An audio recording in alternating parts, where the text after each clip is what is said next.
The city at the heart of the Deerwoods Revolution now seems on the brink of another. Refugees line the streets, homeless and hungry, displaced by Whitewind's legacy, hoping for relief within the city walls, and finding none. Dissidents congregate to protest and to heckle, calling for an end to animancy and the ouster of their duke. The city's militiamen cast fearful looks as they patrol the streets, their hands trembling at the hilts of their weapons. The capital of a country that had not long ago incinerated a god now appears to be a spark away from sharing the deity's fate.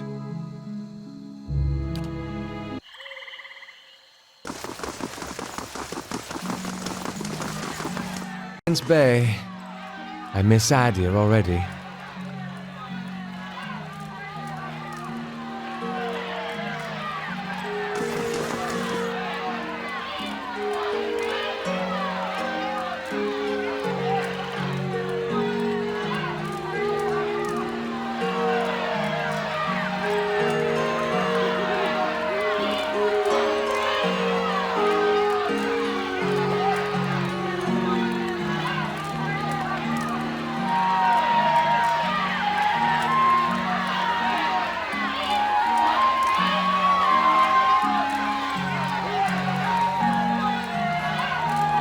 Welcome.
The dozens. Pretty sure you won't find one among them who stood within 100 miles of that bridge when the Godhammer went off. Too bad, too. Soon there'd be less of them.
Watcher.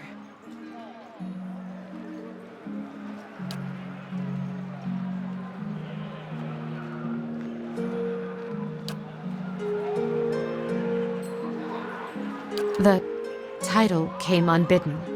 I do not know why I spoke of it. Yet it seemed the right mantle, a familiar one.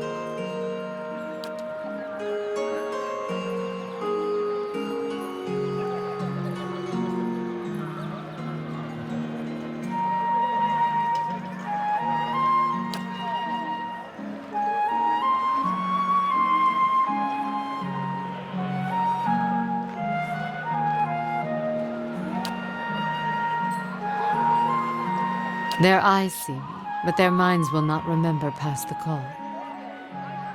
My face is like the call of a newborn, hiding the face beneath. And for my body, I am able to wrap myself as a mother cradling her child. I am here, as you see me, but to them, their eyes see only the cloak that I wear, a peasant mother, dirty, shabby, not worth knowing. As a watcher, you see more than others. To the eyes of most, I am as unseen as the spirits you share memories with.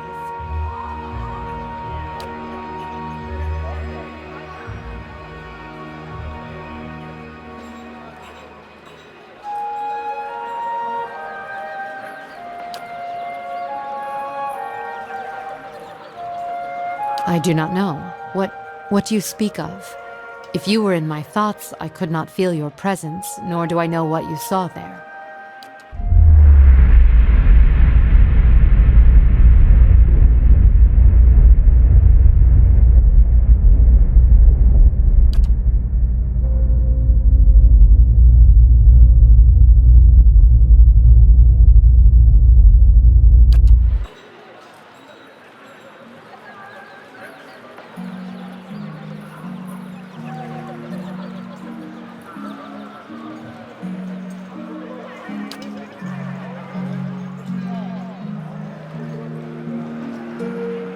And what did you see in my memories? I would hear you speak of them.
Tell me what you saw. Show me what you saw. Where were you?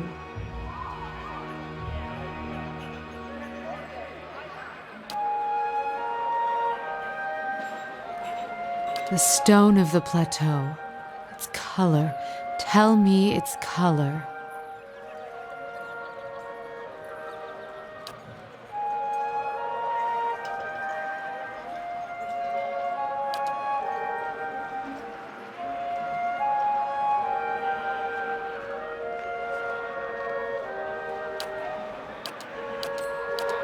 Tell me what you saw.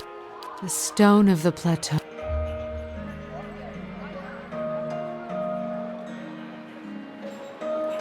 And what did these hands hold?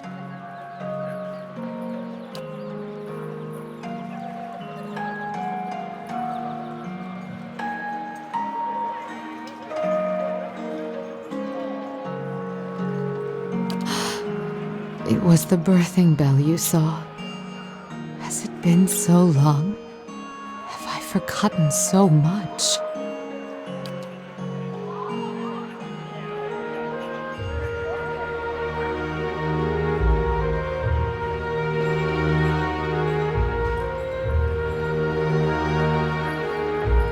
It is a plateau formed of the spirit stone Audra.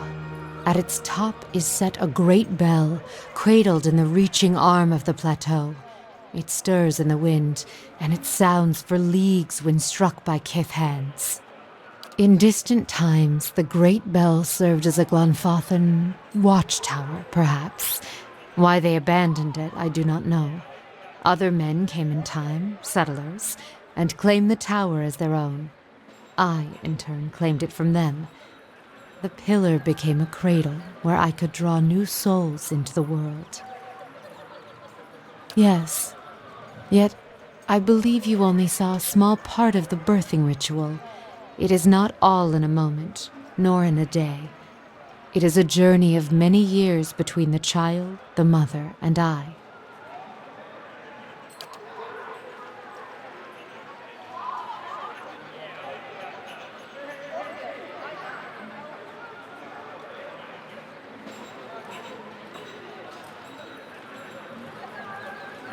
The ritual was one of many steps. It took many tens of years to carve them, but always the child's thoughts were there to guide me from the moment it began to awaken, to the 3 seasons within the mother, to the birthing day, and the years to follow. The child's thoughts, that is where it began. The expectant mother, I could often sense her thoughts, and those of her child, before she could. I would soothe her, free her from the panic of questions. I would sound the memory of the birthing bell atop the plateau in her mind, letting the memory of the vibrations fill my thoughts and hers. Often, the child's soul could hear it too, so the sound of the bell echoed in the mother's thoughts.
Many would come seeking their child's future, or a reading into the child's past, the lives its soul is said to have lived.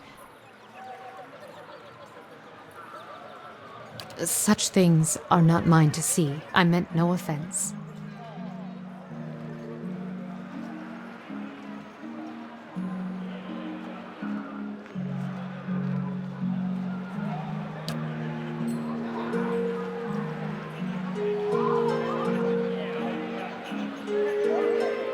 I was something else, but because the title Watcher was cast on me, the word carried a weight I had neither earned nor deserved.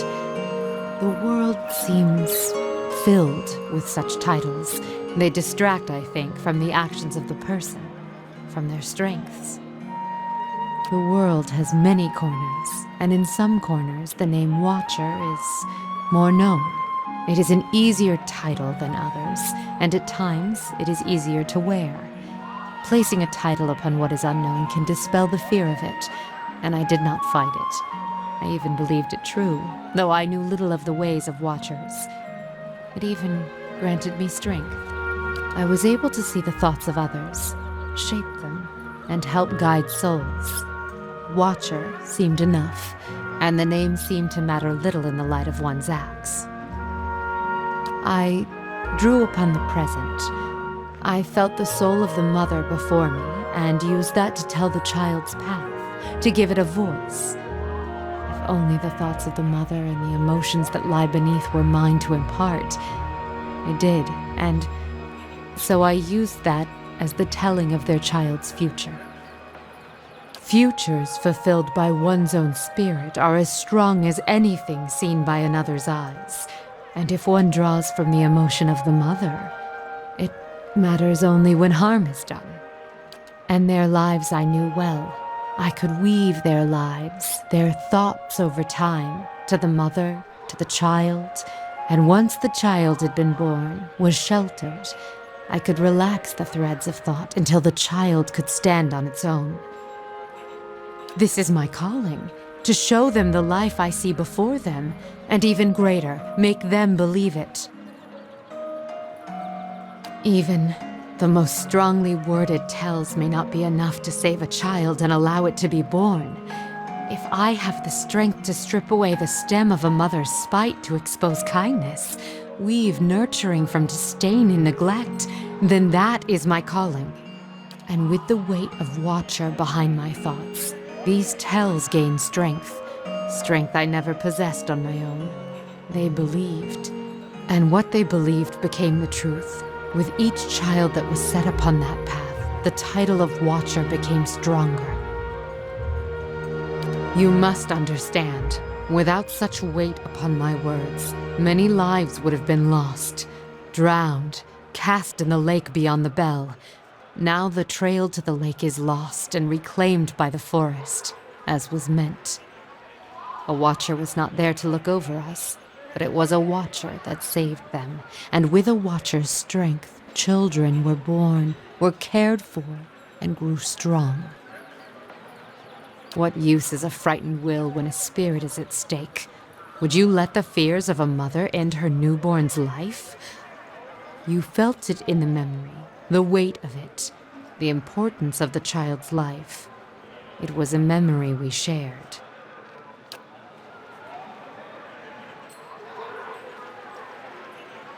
A greater good was done, and children were saved. It is a choice you may be forced to make one day, and when faced with it, you will make the same one. This choice is not yours to make, Watcher. You will do as the world needs, as its children need. It is greater than you and your twist of sight.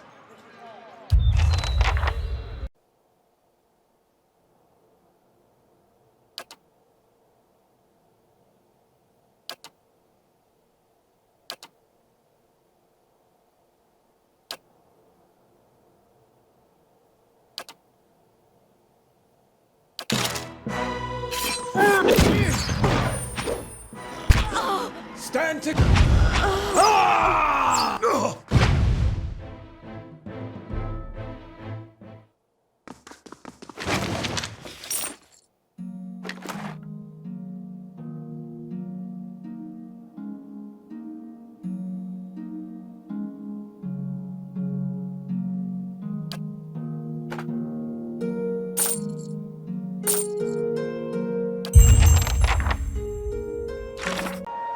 Then you're close to home. Close can mean a lot of things. Surely you'll go back when this is all over. Dunno. Guess that all depends. We could find allies. For a prize.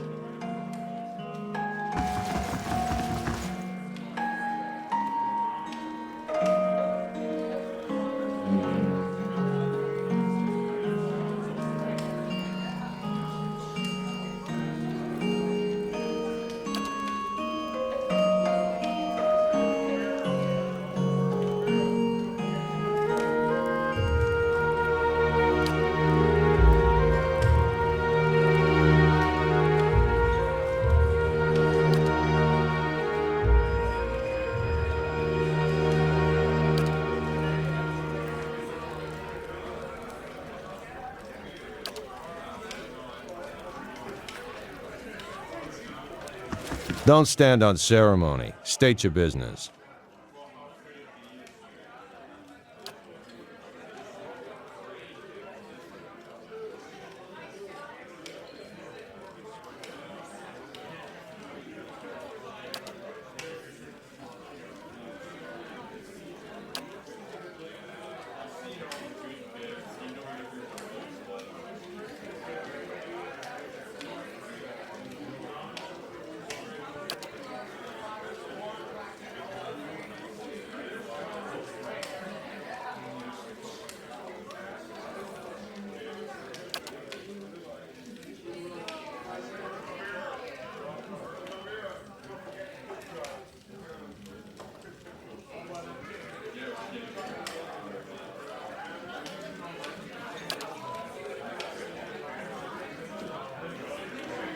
Go see Osric.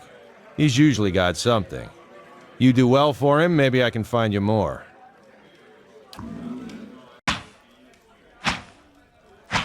For the last time, Aidwig, keep your fucking blade up!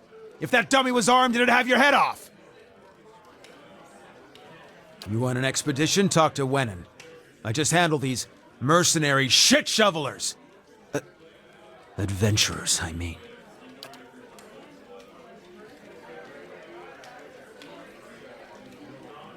I was formerly one of the Knights of the Crucible. When I left, they kept my arms and armor. The arms they can have, but the armor belonged to my family. I'd like it back. No. Oh, they'd like that, I'm sure. But I won't be going. Sooner be torn apart by dogs than give them the satisfaction. You don't choose to leave knighthood. The Crucible Knights, they may not be a real knighthood, but the oaths you swear are just as true. Still, turns out that even unofficial knighthoods have politics. You cross the wrong man, suddenly all kinds of accusations are thrown your way, and nobody believes you. It's a breastplate. Not much to look at, and it's seen far too much use, but it's been in my family since the liberation. Then it's Penhelm you're looking for. A low snake of a man. If he was to die choking on his own black tongue, it'd be too kind a fate. He kept it when he had me kicked out.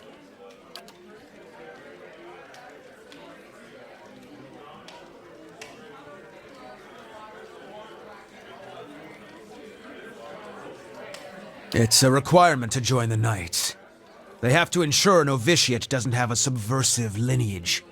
If Penhelm's superiors found out his affidavit was a fake, his career would be over. Every novitiate gets an affidavit from Dunreed Row, and those are stored at Crucible Keep. If you find Penhelm's, one of those ciphers could tell you if it's real.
We're out of that mud hole, Gilded Vale.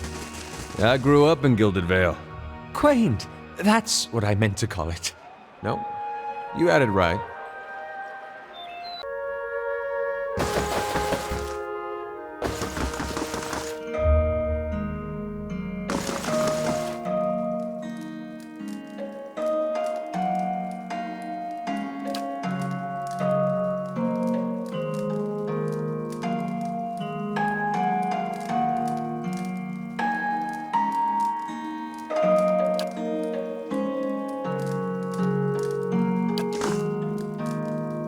Well met.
Stand together!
Welcome.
Hail and well met.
Friend.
He may have returned a drunk or an invalid.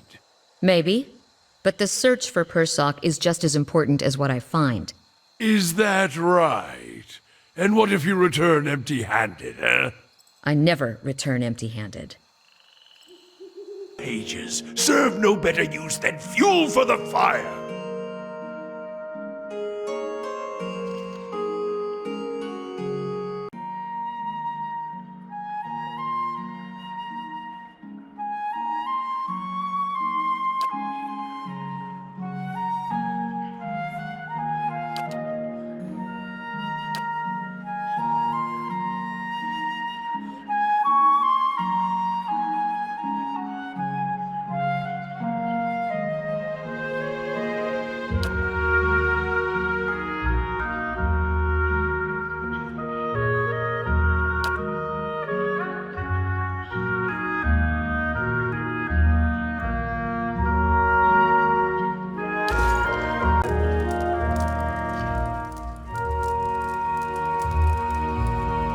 Hello.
Fox bite?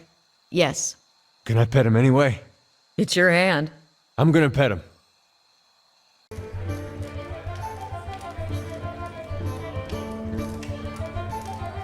It makes two of us.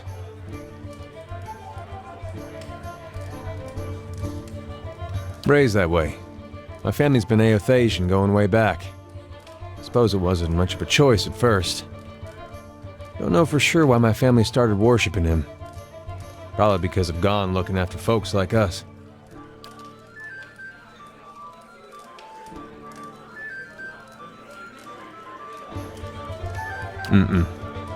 There was something I genuinely liked about Aethys. Always. Like he understood people better than the other gods. Knew all our flaws and weaknesses and accepted us for that. Folks are at their worst when they're afraid. A god like Aethys, he made you realize there was nothing to fear. Made you a better person. Of course, he goes away for a few years, and look what happens. Was his actions. Not when he started his rebellion, and not even when he took over Rhaed Saris. It was when he sent his armies into Dyrwood.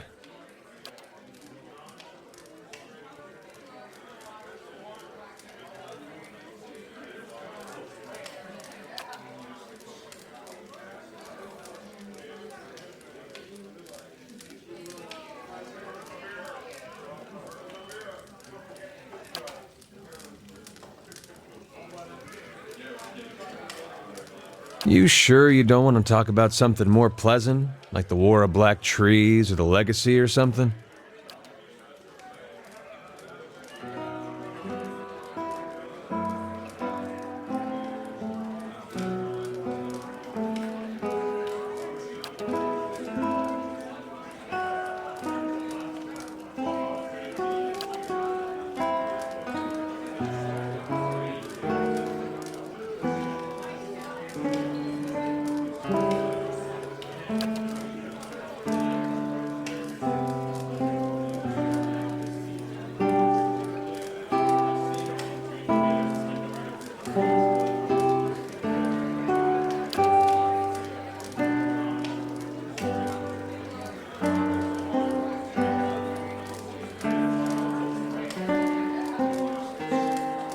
What's on your mind?